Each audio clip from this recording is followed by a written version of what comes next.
नमस्कार मित्रांनो, आज तुम्हाला खूप दिवसांनी भेटायला मला खूप आनंद होतो आहे.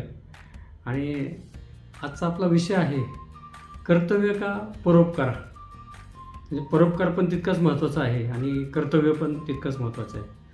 पण माणसाने अगोदर कर्तव्य आपण आपलं केलं पाहिजे. जे आपल्याला देवाने काम दिलं आहे किंवा आपल्याला जे काय जबाबदारी नेमली आहे ती जबाबदारी आपण पार पाडली पाहिजे असं मला वाटतं आहे. आणि ती पार पाडत असताना स्वतः शांत बसायला थोडासा वेळ मिळाला पाहिजे. आज मला वेळ मिळाला नव्हता म्हणून मी तुम्हाला हा सुंदर एक व्हिडिओ शेअर करतो आहे आणि छानशी गोष्ट तुम्हाला सांगतो आहे.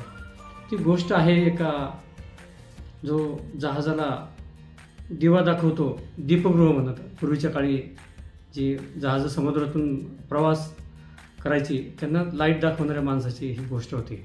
आणि पूर्वीच्या काळी आत्ताच्यासारख्या सेल बॅटरी वगैरे काही नव्हत्या. त्या काळात तेलावर दिवे पेटवले जायचे आणि त्या दिव्याच्या प्रकाशात रात्री जिथं काही जहाजांना अडथळे आहेत त्या अडथळ्यांना तिथं टेकड्या आहेत, कुठं खडक आहे, तिथं असे दीपगृह उभे केले जायचे. त्या व्यक्तीच्या कर्तव्याची याची गोष्ट तुम्हाला मला शेअर करायची. तर त्या माणसाकडे दिव्यामध्ये घालायला त्याला मोजून तेल दिलं होतं 8 दिवसाचं, 15 दिवसाचं, महिनाभराचं. आणि त्याला वाटायचं की ते तेल त्याला पुरेल. आणि मग त्याला कोणीतरी शेजारचा एक माणूस येतो. तो म्हणतो, माझ्याकडे आज रात्री भाजीला तेल नाही, थोडं मला तेल दे. तर त्याला वाटलं की आता ते तेल पुरेल.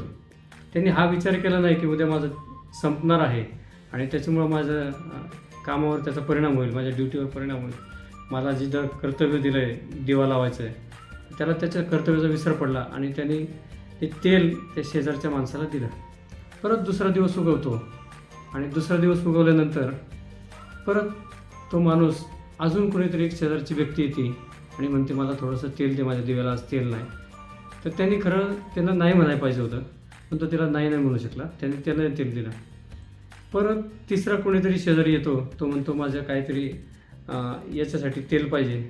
तर ते तेल तो वाटतो. म्हणजे ज्या कामासाठी त्याने तेल त्याला दिलं होतं तर ते तेल त्यांनी सगळ्या गावाला इकडं तिकडं वाटून टाकलं. आणि त्याचं रोज संध्याकाळी दिवा लावायची जबाबदारी होती तिथं. आणि एके दिवशी त्याचं त्या दिव्यातलं तेल संपतं आणि मग त्याच्याकडे तेलच शिल्लक राहत नाही. आणि ह्यांना दिलं होतं ते परत देत नाहीत. मग त्या काळामध्ये असं झालं की ते त्याचं ज्या नोकरीवर होता तिथं ती जहाजं यायची, तो रस्ता दाखवायचा. त्याचं तिथं दिवा नसल्यामुळं अनेक जहाजं येऊन तिथं धडकली. बरीच लोक मृत्युमुखी पडली, काही जहाजं गाळात अडकली, रुतली आणि त्याच्यामुळे प्रचंड त्या देशाचं नुकसान झालं. आणि आपल्याही बाबतीत मित्रांनो असंच होतं की काय होतं की आपलं जे कर्तव्य आहे, आपण जे आपल्या वैयक्तिक आरोग्यासाठी, आपल्या कुटुंबासाठी, आपल्या व्यवसायासाठी जो वेळ द्यायला पाहिजे तो आपण देत नाही. एकांतात आपण जात नाही. आणि जर का आपण एकांतात गेलो नाही, स्वतःकडे ध्यान केलं नाही, लक्ष दिलं नाही, तर तुम्ही हे जे काही दिवसभर येरा झाडात घालतो, याच्या लग्नाला गेलो, त्याच्या याचा याला ते जायला पाहिजे, ती गोष्ट चांगली आहे.